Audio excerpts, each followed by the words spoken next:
বিশ্বাস। যদি কারো আল্লাহর প্রতি বিশ্বাস থাকে, ওই লোক যত অপরাধী হোক, সে যত অপরাধী করুক, সে যদি আল্লাহর উপরে বিশ্বাস নিয়ে দুনিয়া থেকে বিদায় নেয়, তাহলে আল্লাহ তার শাস্তি দিয়ে অথবা মাফ করে জান্নাত দিবে, এটার গ্যারান্টি। আর যদি ঈমান ছাড়া, অর্থাৎ আল্লাহর প্রতি বিশ্বাস ছাড়া যদি কেউ দুনিয়া থেকে বিদায় নেয়, সে যত ভালো কাজই করুক, মৃত্যুর পরে তার কোনো বিচার হবে না, সে বিনা হিসেবে জান্নাতে চলে যাবে। আসুন আমরা একটু দেখি আজকে আমাদের ঈমানের অবস্থা কি। আকাশের মালিক কে? আল্লাহ। হায়াত মৃত্যুর মালিক কে? আল্লাহ। জান্নাত জাহান্নামের মালিক কে? আল্লাহ। ভাগ্যের মালিক কে? আল্লাহ। এই সব জায়গায় আল্লাহর মালিক মানছি। আমরা আল্লাহর মালিক মানতেছি কোথায় জানেন? এই জমিনের মালিক। জমিনের মালিক কে? আল্লাহ। এইখানেও আল্লাহ হওয়ার কথা ছিল, কিন্তু বর্তমানে জমিনের মালিক হইতে জনগণ, ঠিক কিনা? এই জায়গায় মূলত সমস্যা। যত নবী রাসূল আসছে এই পৃথিবীতে, তারা সবাই প্রথমে এই দাওয়াত দিছে, এই জাতির মানুষ, এই জমিনের মালিক আল্লাহ। আর নমরুদ, ফিরআউন, আবু জেহেল, ওই যে হামান, কারুন, আরো যারা যারা কোরআনের ঘটনা বলছে, এরা সবাই কিন্তু কেউ বলে নাই আমরা হায়াত মৃত্যুর মালিক, কেউ বলে নাই আমরা জান্নাত জাহান্নামের মালিক, কেউ বলে নাই আমরা বিশ্ব ব্রহ্মাণ্ডের সৃষ্টি করছি। তারা সবাই বলছে আমরা জমিনের মালিক, ঠিক কিনা? তাহলে আজকে বাংলাদেশেও আমরা দেখতে পাচ্ছি এই সমাজ রাষ্ট্রের ক্ষেত্রে মালিক বানাই দিচ্ছে জনগণরে। বলা হচ্ছে জনগণ ক্ষমতার মালিক। এই জনগণ মালিক হওয়ার কারণে জনগণ ভোট দেয়, ভোট দিয়ে এমপি বানায়, আর এমপি সংসদে বসে আইন বানায়। তাহলে আইনের মালিক কি হয়ে গেল? মানুষ। এমপি হলো আইনের মালিক।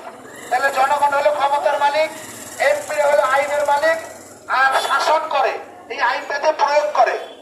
এই আইন প্রয়োগ করার নাম হলো শাসন করা, কর্তৃত্ব করা। এই কর্তৃত্বের মালিক হলো মন্ত্রী সরকার।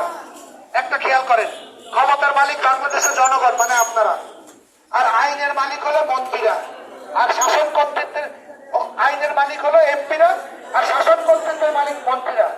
তাহলে জনগণও মানুষ, এমপিও মানুষ, মন্ত্রীও মানুষ। তাহলে ক্ষমতা, আইন বিধান, কর্তৃত্ব কার হইল? আল্লাহর না মানুষের? এখন যারা মানুষকে ক্ষমতা, আইন বিধান, কর্তৃত্বের মালিক মানলো, আরবিতে বলে তারা আসলে মানুষকে রব মানলো। রব হলো আরবি শব্দ। তাহলে বাংলাদেশের মানুষ সবাই রব। যারা ভোট দেয় তারা কিন্তু রব। সে তো মালিক, সে রব, সে ভোট দিছে।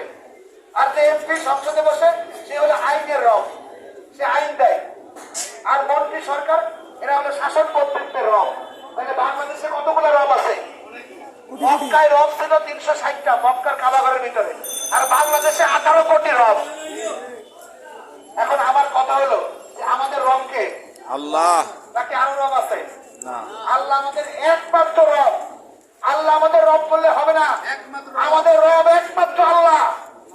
আজকে জনগণ রব, এমপি রব, মন্ত্রী রব, মসজিদের ইমাম সাহেব রব, খতিব সাহেব রব।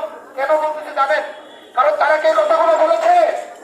তারা কি বলছে যে জনগণ ক্ষমতার মালিক মানলে ইমান থাকে না? তাহলে বাংলাদেশে শতকরা প্রায় 100 জন লোকের মধ্যে 92 জন লোক বলে আমরা মুসলমান, তাই না?